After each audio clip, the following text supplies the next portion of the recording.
is malamang po yung pong mga nag-i-import po ang nagbe-benefit, sir. Thank you, Mr. Chair. May I now direct my question to the Department of Agriculture. Asis Perez, ano po ang ginagawa ho ng Department of Agriculture? Alam nyo nga pala, meron po hong mga nagtatago ng ika nga ay yung kanilang mga import na bigas. Ano po ang ginagawa ninyo? Ano ho, nakita ninyo hindi gumagalaw ang presyo? May ginagawa na po ba ang DA, Mr. Chair? Mr. Chair, if I may, Honorable Chair, ang nangyayari po, hindi naman po, wala pa po dito yung bigas. Kasi ang hindi po na-utilize yung permit to import. Ibig sabihin po nung ni Director Glenn kanina, yung 61% utilization, yun lang po yung dumating na actual ng bigas. Pero yung pong 39% doon, hindi pa po dumadating yung bigas doon. Then, Mr. Chair, ang tanong lang ho natin, bakit ka magbibigay ng excess? Di po ba? Parang naniniguro ka na, bigyan mo ako ng 100,000 at tapos ipaparating mo lang 20. Anong reason? You tell me what is the reason. Why will you do that? Yung pong pag-i-issue ng BPI ng permit na SPSIC, hindi po siya pwedeng tumanggi pag nag-apply kasi po online po yon. At bawat isa po ay pwedeng mag-apply. Kaya nga po ang nangyayari, pagka po hindi sila nakapagpadating ng bigas, pinatanong po sila anong rason. At nakikita po namin na may problema yon dahil bagit nga po ninyo, pagka kukunti po yung dumating na bigas, mamahal po yung presyo. Kaya po pinag-i-explain po ng BPI yung mga importer, bakit hindi nila pinaparating kagad. All right, let's granting ho yung sinasabi ninyo, hindi mo na pinaparating kaagad. Ang sunod ko pong katanungan, Mr. Chair, ay ito hong, minomonitor niyo ho ba kung magkano yung presyo ng bigas sa origin? For example, galing sa Vietnam, galing sa Taiwan, or galing sa Myanmar? Minomonitor po ba ng DA? Yung pong presyo ng bigas na dumarating ay namomonitor more on a monthly basis. At nakita po namin talaga na mumura po dapat yung, hindi lang po yung taripa, Mr. Chair, pati po yung presyo ng bigas sa international market ay bumaba nitong mga nagdaang buwan. At ang nakita rin po namin na tama po yung conclusion ng committee na ito na mukhang hindi po gumagalaw, hindi po nagre-reflect yung pagbaba ng bigas sa international market. At the same time, yung pong ating taripa kumpara po doon sa presyo ng bilihan ng bigas. Mr. Chair, kung bumaba na yung presyo sa international market, bumaba pa yung taripa natin, sobra-sobra na, Mr. Chair. Ang pagbaba dapat ng presyo. Kung sinasabi mong mura na ang bigas sa international market, binabaan pa ng Pangulo ng 20% yung taripa. Sir, sa computations namin, dapat ang mga pinakamahal na bigas na broken na imported rice ay dapat nasa 30 na lang, Mr. Chair. Broken po yun na broken, hindi po well-milled yun. Otherwise, nasa 30 na pa yun to 35. Bakit po nasa 50 pa rin, Mr. Chair? Ang tanong ko sa inyo, what are you doing, Department of Agriculture? Kaya nga binabaan ng taripa ng Pangulo para makabili ang mga Pilipino ng bigas, si Juan, si Maria. Bakit hindi pa rin siya makabili? Bakit 50 pa rin ang bigas? You tell me that. You tell that to the people. Maraming salamat po sa katanungan. Mr. Chair, ang Department of Agriculture po ay walang karapatan na magdikta o magbigay ng presyo ng bigas. Subalit, nito pong mga nagdaang araw, pinatawag po ng Department of Agriculture yung pong mga retailers sa palengke. In fact, nadyaryo po ito at tinatanong po namin sila, bakit mataas pa rin? Kahit po kasi kami, nakikita namin na tama po yung sinasabi ninyo na looking at the international prices plus the reduced tariff, dapat po hindi na 44 yung presyo po ng pinakamurang bigas ngayon. Dapat po malapit na tayo sa 30. Pero hindi nga po ito nangyayari. And we understand and we are very thankful to this committee na binibigyan po natin ng pansin so that we can resolve this once and for all. Medyo kulang po kami ng kakayanan kung kami lang, pero I think our colleagues in the government, particularly DTI and other sectors, can help us ensure that the prices will go down. Sir, November na ho tayo. July po bumaba yung taripa. So you have July, you have August, you have September, you have October. 3 buwan, hindi pa kayo nag-uusap-usap ng DTI, ng Bureau of Customs, kung sino man yan. Hindi pa ho kayo nag-meeting, paano natin bababain? Araw-araw nilang tinutuligsa yung gobyerno natin.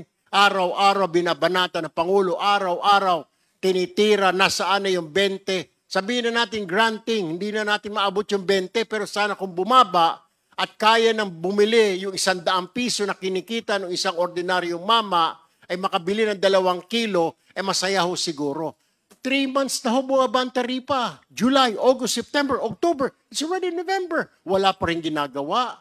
At sasabihin nyo, pasalamat sa committee na ito. Hindi ho namin trabaho yun. Trabaho ho ninyo, magsama-sama kayo. We don't care kung sama nyo yung DTI, isama nyo yung Customs, PNP, NBI. Lahat na kayo magsama-sama. Ang importante, makabili si Juan Maria ng murang bigas. Ikaw na rin may sabi, mura na sa international market, bumaba na yung taripa, dapat ho, malapit-lapit na sa 30 per kilo. Pero bakit wala pa rin po? Now, bakit nga ho pala, Yusek Perez? Sir, siguro po kailangang linawin natin na yung Department of Agriculture has no power to control prices. Naintindihan ho namin yon, Mr. Chair. O sige, kung wala kayong power, kaninong power ngayon na magsabihin yung suggested retail price? Dapat to, kasi kung hindi ho sa inyo, kaninong trabaho yon? So, ibig sabihin, yung retailer, pwede niyang gawing 100 piso ang 1 kilo? Then you can't do anything. Walang magawa ang DTI, walang magawa ang DA, ang BOC, walang magawa. Wala tayong magawa pag ginawa ng retail kasi wala kayong power. Then whose power is it to say na ito ang suggested retail price? Mr. Chairman. Mr. Chair, if I may respond. Base po sa Price Act, kung meron pong existence ng spike in prices by 10% of what is the previous month's prices, then the government can do something. Sa ngayon po, ang nangyayari, bumababa po yung presyo. Kaya lang, hindi pa po natin tinatamaan doon sa palagay namin na tamang presyo. In fact, sir, if I may just make a may I inform you that kasabay po ng pagbaba ng presyo ng imported rice, bumababa rin po yung presyo ng local rice. In fact, mga 2 piso po ang ibinaba ng presyo ng local rice. At ito naman, ang effect po nito ay yung pong presyo naman ng bilihan ng palay sa ating mga farmers. Pagdating po sa Department of Agriculture, we really have to do a balancing act. Mahalaga po ang pagbaba ng presyo ng bigas, pero kailangan din po namin balansehin yung presyo po ng palay sapagkat baka po naman yung ating magsasaka ay hindi magtanim kung sobrang bababa po yung palay. So for us po, it's a balancing act. At ngayon, kung ang tanong po ay anong gagawin namin, pag nagkaroon po ng extraordinary spike, according to Price Act, 10%, then that's the time that government can do something. So ngayon, Mr. Chair, are you telling me wala tayong gagawin, bumaba na yung taripa, bumaba sa international market? It's not a concern yet? Hindi pa rin concern sa gobyerno? Ang bigas, sir, ay nasa 50. Meron pong 45. Umikot po kami ng speaker 3 months ago. 44.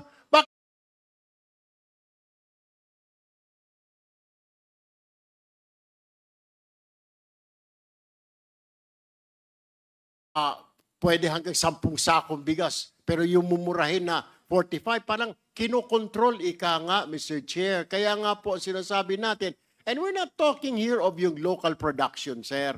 Alam natin talagang medyo mas mataas. Mas mura po ang imported. Kaya nga po ang tanong natin, wag muna natin isama yung mga local production. At pinag-uusapan natin imported kasi dapat mas mura sila. Pero hindi nga po bumababa eh. Mahal pa rin ho, nasa 50 pa rin. Sino ho ang nakikinabang? Tinanong ko sa BPI, sino ngayon, Yusek Perez, sa tingin mo ang nakinabang sa pagbaba ng taripa na dapat savings po yan at dapat napupunta sa taong bayan? Sino sa palagay mo ang nakikinabang sa pagbaba ng taripa? Is it the importer or is it Juan and Maria nakikinabang, sir? Dito po sa senaryong ito, malinaw na hindi po si Juan at si Maria. Malamang po at sigurado tayo na yung pong nag-i-import ang mas nakinabang. Hindi po talaga si Juan at si Maria. Well, because I would let my other colleagues to ask you a question. Then, sir, let me ask you this. May saysay pa ba na itong taripa ay mababa pa rin? O sa palagay mo, panahon na ibalik na lamang that we are losing money, the national government is losing money, billions of pesos dahil sa pagbaba ng taripa na ito. Problema ho natin yan ngayon, nawawalan tayo, pero ang bigas hindi bumababa. Will you at DA recommend to the President na ibalik na lamang sa 35% ang taripa? Base po sa mga, if I may be, because I'm under oath, Mr. Chair, I cannot lie. I have to be very, very honest with my answer to you. Kahit po yung NEDA, nire-recommend nila na yung taripa ay hanggang Pebrero na lang. Ang maganda po kasi nito, doon po sa executive order ng Presidente, nagbigay po siya ng periodic review for rice every 4 months. Kaya po, pagdating po ngayon pong Nobyembre, ay meron pong meeting, pag-uusapan po ito ng committee ng NEDA with DA this time po. Magmi-meeting po kami, in fact, bukas, Wednesday, magmi-meeting po kami sa Wednesday ng NEDA. Kasi po, ang lumalabas po sa mga news reports po ngayon, plano nila na by February ay hanggang doon na lang po yung 15%. Dahil tama po naman, Marso po kasi ay panahon po ng anihan.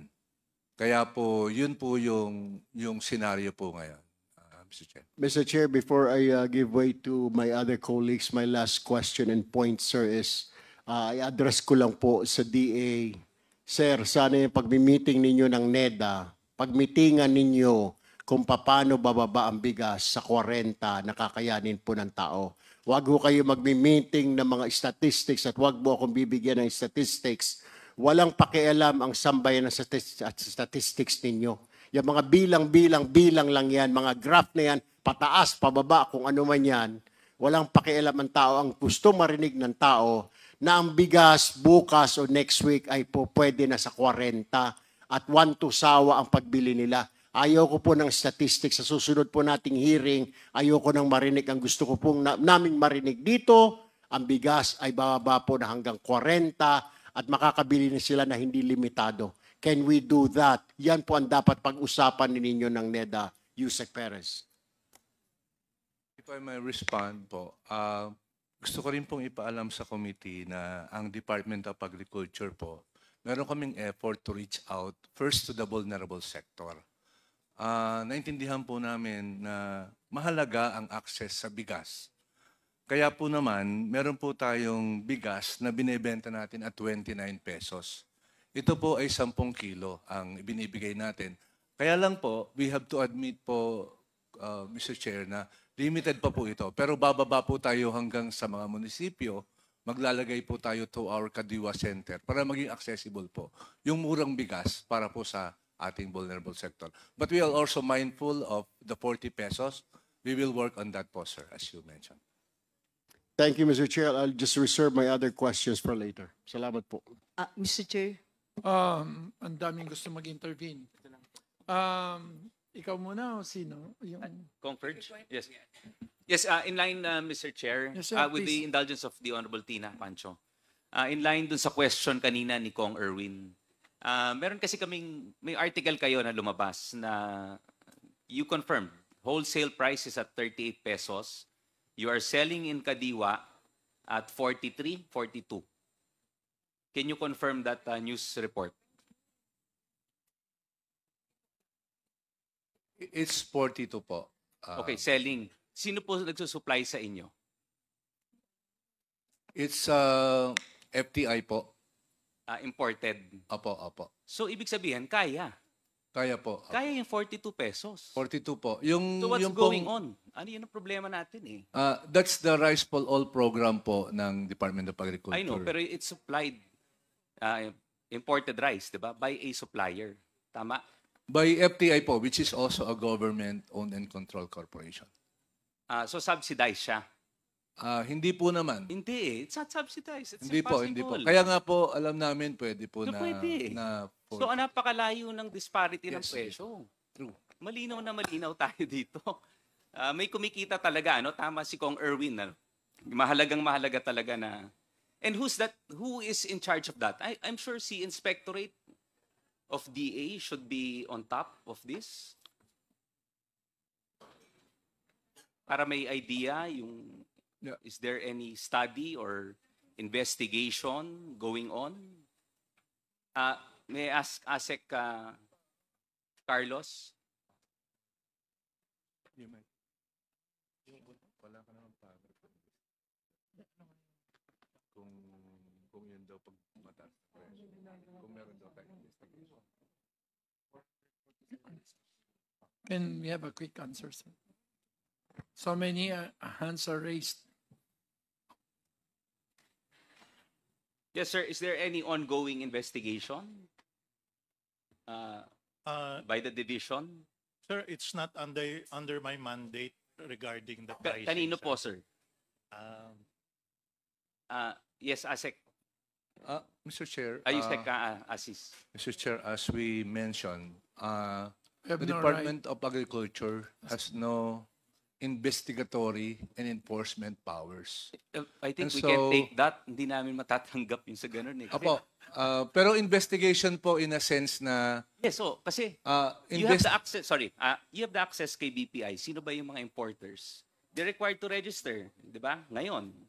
So, kayo yung you have the data, di ba? You can start an investigation. You can visit these warehouses, di ba? So, ideally, Sir, may I just yes, ASEC. have a short background, sir, in relation also to Congressman Tulfo's questioning a while ago, sir.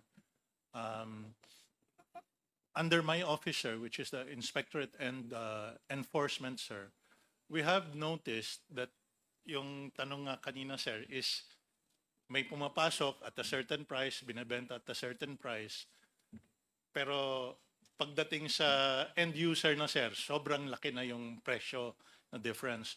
Now, under my office, we are in trying to figure out what the problems have been, if in my opinion, the past 30 years with the DA, no? Since we only sat down November 3 last year, sir. We have found a lot of shortcomings within the DA. We are fixing a lot of the problems. We cannot fix a lot of the other problems because it will be under your department, sir, which is law already, sir. Even within the Sir, 1202. enforcement po kayo. Oh, sir, oo. because we have regulatory powers only, sir. So, sir, if ever you refer to law enforcement, di ba? Yes, sir. Meron na po ba kayong When we na-refer? get information, sir, as the office, na meron mga from BPI, sir, they have what they call the SPSIC. It puts there the volume, etc., what kind of rice is coming in, 5%, 25% broken, or whatever, sir. And it's actually says there, sir, where it's supposed to go, what cold storage, which is the final destination. Ang problema, sir, it's supposed to be under oath kung sino yung mag-import nyon, sir. Majority of our SPSICs are, we have found out, have no signatory on the under oath. So, wala kang makakasuhan. That's one, sir. Second, So, sir, sorry to cut you, but if ever the stock comes in dun sa SPSIC, it does come in, sir, pero wala nga yung So walang under claimant. oath na yun. There's Because no one claim. supposed to be under oath, sir. Pero it's online eh. I know, but BPI has 7 days to act on this, di ba? Tama ako, Director Glenn, di ba? So when it comes in naman, sir, ang problema, sir, by law, it's supposed to go to where its last destination is supposed to be, or final destination, sir. The cold storage kung frozen, chilled, or dry storage kung bigas, sir. Again, majority of it, well, I can't say majority, but a large sum of it, sir, does not actually go to where it's supposed to go. So meaning, sir, that it's Again, sir, diverted somewhere else, tama ba? Naliligaw yung Tama po that's ba? one of the problems, sir. Okay. Second, more than anything, sir, is a lot of cold and dry storage facilities are not registered with the DA. See, Yes, Director Glenn, I think we've resolved this issue noon. I think the new law, the Anti-Smuggling and Anti-Economic Sabotage Act, or law, will actually address some of this. And we're in talks with the Secretary and the DILG, sir. Because as of practice today, sir, all cold and dry storages are supposed to be registered with the DA. It is not. Yes, SOP, I sir. know there's an existing AO, no? Yes, sir. Na 3 years ago pa na Yes, sir. it- So we've what questioned. happens is, supposedly when we first sat last year, sir, 50 to 70% are not registered. So kasi ang nangyayari, sir, it's local government muna kailangan ng BPLO, yung Business Process Licensing Office.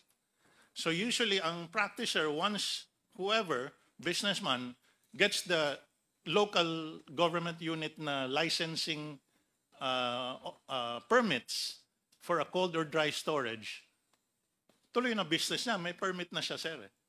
But that's why we're trying to change the system, sir, wherein the LGU requires them to get a DA certification first prior to the local government. Kasi their business is supposed to be cold or Is it dry, about which is him? agri or fishery. Yeah.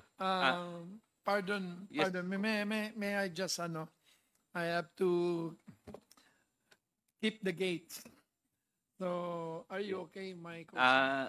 Yes, sige, I will reserve my other points Anytime. later, Mr. I'll Chair. just ask Congressman Briones, and then after that, Congresswoman Stella, then after that, Janet, then after that, Congresswoman Mercado Rivera. Yes, Nick. Thank you, Mr. Chairman. So malinaw na meron talagang profiteering or hoarding or cartel na nangyayari. Kasi bumaba yung taripa, bumaba yung international market price, pero yung presyo hindi nagbabago. Nawala ng mga magsasaka ng 16 billion na supposed to be, yun ay may tutulong sa mga subsidy at kung anong kailangan ng rice farmer. So, may nakalagay naman talaga na every 4 months, dapat reviewin itong EO62 na inano ng presidente. So, dapat talaga ma-review at ibalik dahil mukhang useless yung pagbaba ng tarif. Ang nitong EO62 na ito ay NEDA, ang nanguna. So, dapat ang NEDA at yung lahat ng economic components na gumawa ng EU na ito, na nag-recommend kay Presidente, immediately ay mag-convene at ibalik yung taripa. Hindi lang sa rice, kundi pati sa pork and corn. Dahil mukhang useless. Ngayon, Mr. Chair, itong hindi talaga ma-enforce at ang nakikita natin talaga yung batas na ating bagong papirma kay Presidente, yung Republic Act 12022, which is Anti-Agricultural Economic Sabotage Act. Doon may enforcement group, NBI, PNP, Coast Guard. So, kailangan kaagad maayos yung enforcement group na nakalagay dito sa batas na Anti-Agricultural Economic Sabotage Act at magkaroon ng investigation kung sino yung involved sa hoarding or profiteering nitong rice. Pangalawa, Mr. Chair, merong nabasa ko kahapon sa Inquirer, merong na-confiscate na frozen mackerel worth 178 million, 580 metric tons. Sino ba ang nakakonfiscate nito? Ang DA or ang custom? ASCOM? Sir, kami po. Dumating po siya sa pier nang wala pong kaukulang permit galing sa Department of Agriculture. Ano yung walang yung Opo, SPSIC? wala pong permit galing sa BFAR, SPSIC, sir. So, smuggled to. Yes, sir. Kailan dumating ito at kailan nahuli? Kailan nahuli ito?